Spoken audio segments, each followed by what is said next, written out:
Kali ini saya ingin memberikan penguatan materi tentang kegiatan pembelajaran kita pagi ini. Pagi ini kita sudah masuk kepada 3, di mana materinya adalah kewenangan lembaga-lembaga negara menurut Undang-Undang Negara Republik Indonesia tahun 1945.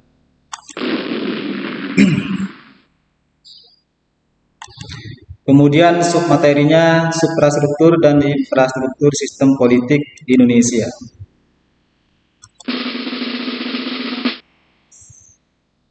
Sebelum kita masuk kepada ke pembahasan kok pembahasan gitu. Oke, sebelum kita masuk kepada pembahasan, alangkah baiknya kita lihat terlebih dahulu wilayah negara kita melalui peta yang akan Bapak tampilkan berikut. Jadi sekilas kalau kita lihat dari peta negara kita, tentu kita akan memahami bahwa ada banyak sekali keberagaman yang ada di wilayah negara kita ini, karena wilayahnya yang terpecah-pecah menjadi beribu pulau, tentu ada banyak perbedaan keberagaman di dalamnya. Tetapi keberagaman itu kemudian menjadi satu kesatuan di bawah payung ideologi Pancasila. Oke, saya tidak akan berlama-lama di sini karena pembahasan kita adalah suprastruktur dan infrastruktur sistem politik Indonesia. Kita langsung saja masuk kepada slide berikutnya.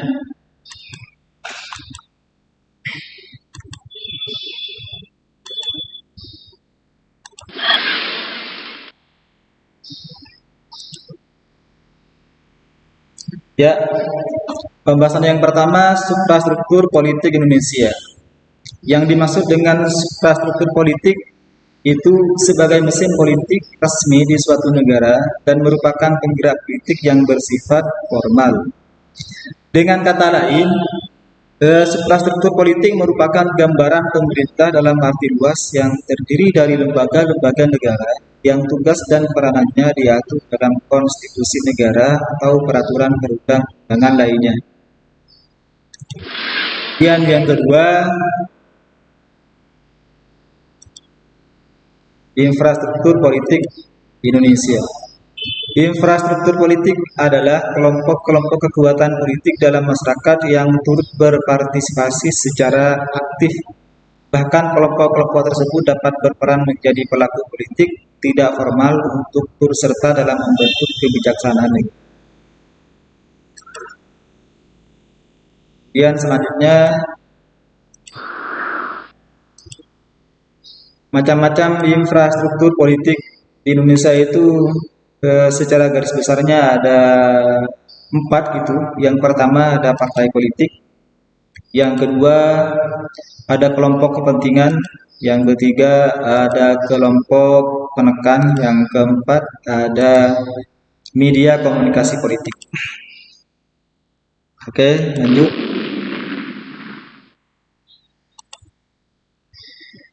Yang pertama adalah partai politik. Apa yang dimaksud dengan partai politik? Partai politik adalah organisasi politik yang dibentuk oleh sekelompok warga negara Indonesia secara sukarela. Jadi digarisbawahi secara sukarela atas dasar persamaan perspektif, persamaan cara pandang, persamaan kehendak dan cita-cita untuk memperjuangkan kepentingan anggota, masyarakat, bangsa, dan negara melalui pilihan umum. Jadi di Indonesia ada banyak sekali partai politik yang ada yang kemudian mengikuti kontestasi pemilu. Kemarin pada pemilu terakhir tahun 2019, pemenang yang mendapatkan suara terbanyak dari masyarakat itu adalah partai PDIP, kemudian diikuti oleh Gerindra dan diikuti oleh partai-partai lain di belakangnya. Yang kedua, kelompok kepentingan atau interest group yaitu kelompok yang mempunyai kepentingan terhadap kebijakan politik negara. Kelompok kepentingan bisa menghimpun atau mengeluarkan dana dan tenaganya untuk melaksanakan tindakan politik yang biasanya berada di luar tugas partai politik. Untuk kelompok kepentingan ini biasanya ya ada misalkan yang paling familiar di telinga kita itu ada lembaga swadaya masyarakat gitu ya, atau LSM.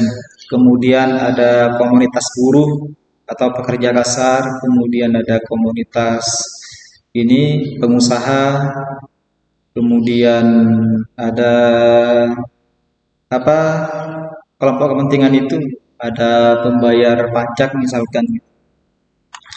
Kemudian yang ketiga ada kelompok penekan. Kelompok penekan atau pressure group yaitu kelompok yang bertujuan mengupayakan atau memperjuangkan keputusan politik yang berupa undang-undang atau kebijakan publik yang dikeluarkan pemerintah sesuai dengan kepentingan dan keinginan kelompok mereka.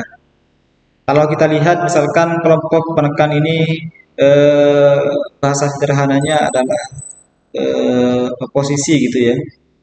Kelompok yang sama sekali tidak bersentuhan dengan pemerintahan, tetapi ketika ada pemerintahan itu mengeluarkan kebijakan publik berupa undang-undang yang tidak selaras dengan kelompok tersebut atau tidak sesuai dengan mayoritas keinginan masyarakat, maka mereka kemudian melakukan penekanan dengan cara unjuk rasa kemudian, atau yang lebih silen lagi mendatangi langsung ke kantor pemerintahan untuk melakukan dialektika atau dialog itu, menyampaikan aspirasi, menandakan apa, kemudian mengapa dari awal sampai akhir, dari A sampai Z gitu.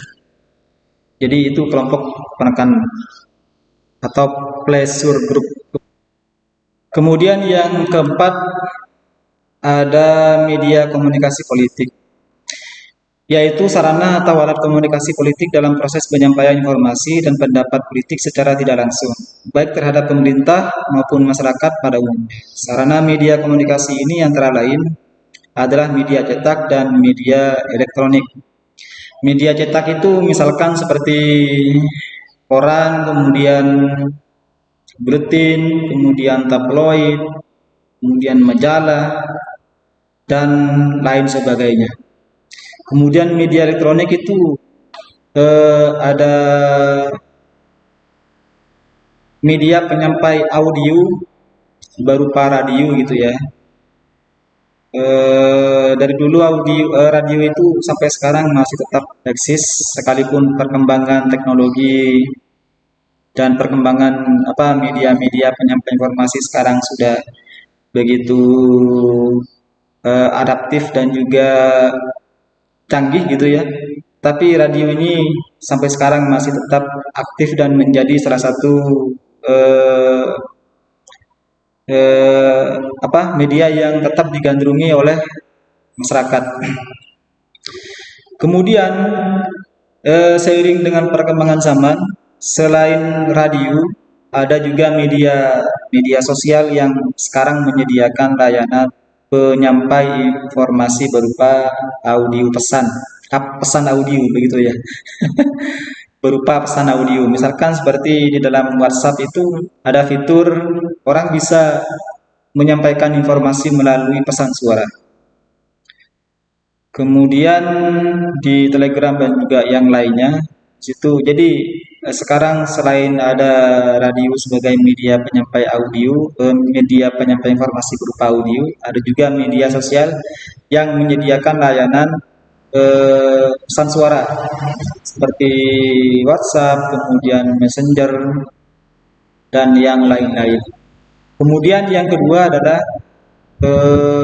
media penyampai informasi berupa audio sekaligus visual, berupa suara sekaligus gambar, yakni yang kita kenal sebagai televisi. Televisi dari dulu sampai sekarang masih tetap eksis sama dengan radio.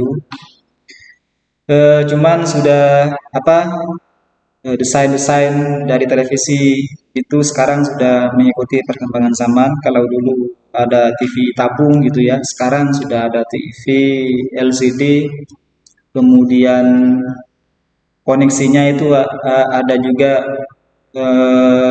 melalui satelit, antena biasa, dan juga ada parabola, dan juga ada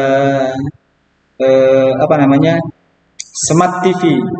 Smart TV itu ya kayak apa ya, kayak Android itu basisnya, tetapi TV, tetapi basisnya Android tetapi TV, makanya dinamakan smart TV. Jadi eh, itu macam-macam dari media penyampai informasi berupa audio sekaligus visual. Audio visual, ada TV, ada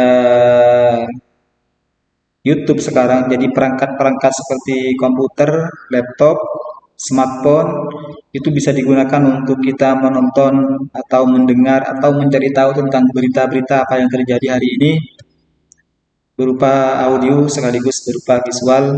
Kita bisa menonton YouTube, kita bisa menonton TV, kita bisa menonton YouTube dan sebagainya.